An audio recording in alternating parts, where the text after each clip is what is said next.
नमस्कार। आपके अपने YouTube चैनल समय की पुकार में मैं ओम कसारा आप सभी दर्शक बंधुओं का हार्दिक स्वागत और अभिनंदन करता हूं। कोरोना महामारी के वर्तमान दौर में जब किसी को यह उम्मीद नहीं है कि कल तक वो जिएंगे अथवा नहीं, ऐसे खतरनाक समय में भी भीलवाड़ा के उपनगर सांगानेर के शमशान घाट में 3 भाई और उनके पुत्र आपस में ही गुत्थम गुत्था होकर एक दूसरे पर लाते घूंसे बरसा रहे हैं। यह वाकया उस समय का है जब तीनों भाई अपने पिता का अंतिम संस्कार करने के तीसरे दिन मृतक की अस्थियां चुनने शमशान घाट पर आए थे। इसी दरमियान आपस में हुई सामान्य बोलचाल के बाद मामला गाली गलौज और मारपीट तक पहुंच गया। गम के मौके पर परिजनों द्वारा ही जब मान मर्यादाएं तार तार की जाने लगी तो किसी अन्य के अंतिम संस्कार में भाग लेने आए लोगों ने बड़ी मुश्किल से भाइयों को छुड़वाकर उनके घर भिजवाया। सांगानेर चौकी के दीवान देवीलाल ने बताया कि इन भाइयों को भविष्य में झगड़ा फसाद नहीं करने के लिए पाबंद किया गया है। धर्मपाल राव और रघुनाथ राव जो सांगानेर के निवासी है, दिनांक 1/5/21 को इनके पिताजी राम प्रताप जी राव का निधन हुआ था। तो 3 तारीख को उनका उठाने की जो रस्म होती है वो शमशान घाट में रस्म को अदा करने गए। तो इनको जमीन का विवाद, पैतृक संपत्ति का जो विवाद को लेकर दोनों भाई धर्मपाल राव व रघुनाथ राव दोनों भाई वहाँ शमशान घाट में ही आपस में लड़े झगड़ा किया। फिर दोनों पक्षों की रिपोर्ट यहाँ थाना सुभाष नगर पर दी गई, जिसकी जांच कांस्टेबल चरण सिंह जी को दी गई। तो दोनों पक्षों को यहाँ बुलाकर चौकी में और समझाइश की गई। तो दोनों पक्ष से समझाइश पर एग्री हुए, जिस पर भविष्य में इस बात को लेकर कोई लड़े झगड़ा या ऐसी कोई लड़ाई नहीं हो। इस कारण इन दोनों पक्षों को 107(16) के तहत पाबंद कराया गया। यहाँ विशेष उल्लेखनीय बात यह है कि कोरोना काल में जब मृतकों की संख्या बढ़ी तो शव जलाने के लिए हाल ही में इस शमशान घाट से जंगली बम्बूल हटाकर दाह संस्कार स्थल को बड़ा किया गया है, जिसे इन कलयुगी भाइयों ने युद्ध का मैदान बना दिया। क्षेत्र के सामाजिक व राजनीतिक कार्यकर्ता मुकेश नकवाल ने जिला प्रशासन व दानदाताओं से अनुरोध किया है कि इस शमशान घाट के लिए लकड़ियों की व्यवस्था तुरंत करवाएं ताकि शवों का अंतिम संस्कार करने में कोई परेशानी नहीं आए। ये जो कोरोना महामारी अभी चल रही है, जिसके अंदर रोज 4-5 व्यक्तियों की मृत्यु हो रही है, तो मेरे कुछ साथियों ने, गांव वालों ने बताया कि शमशान घाट के अंदर बम्बूल वगैरह ज़्यादा उगे हुए हैं, व्यवस्था सही नहीं है बैठने की।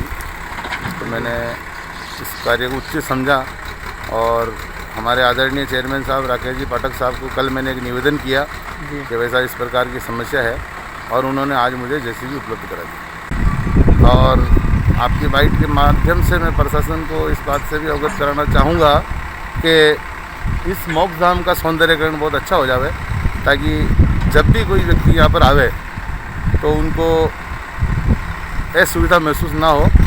और अभी आज ये स्थिति हो रही है कि रोज़ इतने व्यक्ति की मृत्यु होने के बाद आज शमशान घाट में लकड़ियों की कमी हो रही है। तो मैं जो भी दानदाता है, जो भी सेवा करने वाला है, उनसे भी आग्रह करना चाहूँगा कि इस मोक्षधाम में लकड़ी की व्यवस्था कराने का प्रयास करें। प्रशासन से भी निवेदन करूँगा कि वो प्रशासन इस ओर ध्यान दें। इधर भीलवाड़ा जिले के गोर्धनपुरा गांव के समीप एक पैंथर बिना मुंडेर के कुएं में जा गिरा। उप वन संरक्षक डीपी जागावत ने बताया कि इस बात की सूचना मिलने पर रेंजर भंवरलाल बारेट, फॉरेस्टर शांतिलाल पारिक, लालचंद खटीक व वन्य जीव रक्षा टीम के सदस्य कुलदीप सिंह राणावत मौके पर पहुंचे और पैंथर को रेस्क्यू करने का अभियान शुरू किया। इस दौरान कुआं गहरा होने के कारण पैंथर को बाहर निकालने में काफी परेशानी आ रही थी। यह बुलेटिन रिकॉर्ड किए जाने तक पैंथर को रेस्क्यू करने का अभियान जारी था। इस बीच भारतीय जनता पार्टी के नेताओं और कार्यकर्ताओं ने बुधवार को जिला कलेक्ट्रेट कार्यालय पर प्रदर्शन करके तृणमूल कांग्रेस की नेता ममता बनर्जी के खिलाफ जोरदार नारेबाजी की। इस दौरान जिला कलेक्टर के मार्फत राष्ट्रपति के नाम पर दिए गए एक ज्ञापन में पश्चिमी बंगाल में हो रही हिंसा की कड़ी निंदा करते हुए राज्य में राष्ट्रपति शासन लगाने की मांग की गई।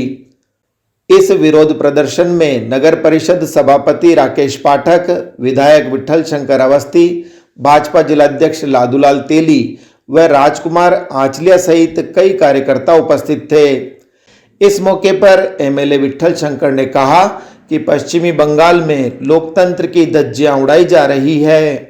बंगाल में लोकतंत्र का जिस तरह से मजाक उड़ाया जा रहा है और लोकतंत्र को दुहाई देने वाले लोग लोकतंत्र का जिस तरह से हत्या कर रहे हैं, उस तरह से जो बीजेपी के कार्यकर्ताओं पर जीत के बाद, जीत के उन्माद में उन्होंने जिस तरह से हमले किए हैं, कार्यालयों को जलाया गया है, लोगों की हत्याएं की गई है, ये बहुत निंदनीय है।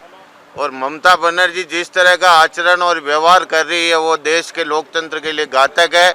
राष्ट्रपति महोदय से हम मांग करते हैं कि वहाँ तत्काल राष्ट्रपति शासन लगाया जाए।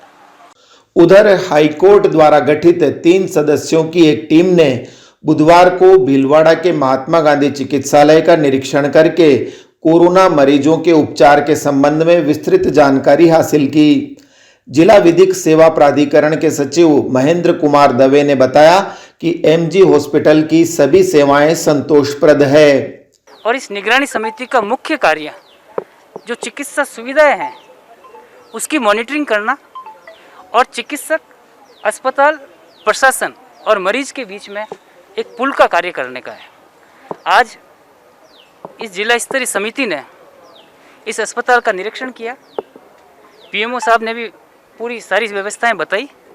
यहाँ की सफाई व्यवस्था, भोजन व्यवस्था और चिकित्सा व्यवस्था सभी संतोषप्रद पाई गई। नहीं, यह निरीक्षण नियमित अंतराल से जारी रहेगा। पीएमओ डॉक्टर अरुण गौड़ का कहना है कि टीम के निरीक्षण से हमें भी संबल प्रदान हुआ है। माननीय हाईकोर्ट के निर्देश पे आज एक कमेटी ने हमारे कोविड हॉस्पिटल की व्यवस्थाओं का, ऑक्सीजन सप्लाई का, रेमडेसिविर के डिस्ट्रीब्यूशन का, हेल्प डेस्क का, जो बढ़ाए जाने वाले बेड हैं किस तरह से बढ़ेंगे, हमारे यहाँ से मरीज कहाँ कहाँ शिफ्ट हो रहे हैं, सीसीटीवी कैमरे काम कर रहे हैं नहीं कर रहे हैं, ऑडियो सिस्टम हर मरीज से यहाँ से बात की जा सकती है नहीं कर सकती है, खाना किस तरह से मिल रहा है, पानी की व्यवस्था क्या है, टॉयलेट्स भी देखें इन्होंने, गर्भवती महिलाओं से भी चर्चा की है। और हमें इनके आने से संबल मिला है।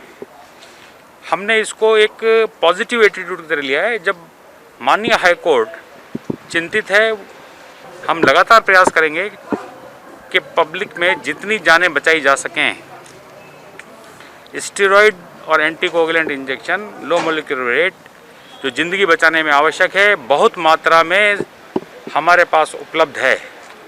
ज़िंदगी रेमडेसिविर से नहीं बचती है, ज़िंदगी जिन इंजेक्शन से बचती है वो हमारे पास बहुत है। पब्लिक इंतजार कर रही है ऑक्सीजन का, ऑक्सीजन हम दे रहे हैं, सरकार प्रयासरत है, सेंट्रल से सप्लाई बढ़ रही है।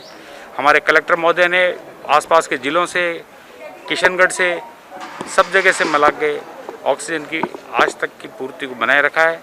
जिला परिषद के सीईओ रामचंद्र बेरवा ने बताया कि जिले के 5 विधायकों ने अपने कोष से 3 करोड़ रुपए की राशि कोरोना संक्रमितों के उपचार बाबत विभिन्न उपकरण खरीदने के लिए प्रदान की है। इस बीच राज्य सरकार द्वारा लगाए गए लॉकडाउन के दौरान पुलिस द्वारा बरती जा रही सख्ती और वाहन चालकों को रोका जाकर कड़ाई से पूछताछ करने और दोषियों को क्वारंटाइन करने का नतीजा यह निकला है कि अब लोग बिना वजह शहर में घूमने से डरने लगे हैं। इसी के परिणाम स्वरूप बुधवार को 390 नए कोरोना रोगी ही सामने आए हैं, जो कि मंगलवार की तुलना में 115 कोरोना रोगी कम हैं। तो इस बुलेटिन में आज इतना ही। यदि आपको पसंद आया हो तो इसे लाइक व शेयर अवश्य करें और आपके अपने यूट्यूब चैनल समय की पुकार को सब्सक्राइब करना न भूलें। धन्यवाद। जय हिंद, जय भारत।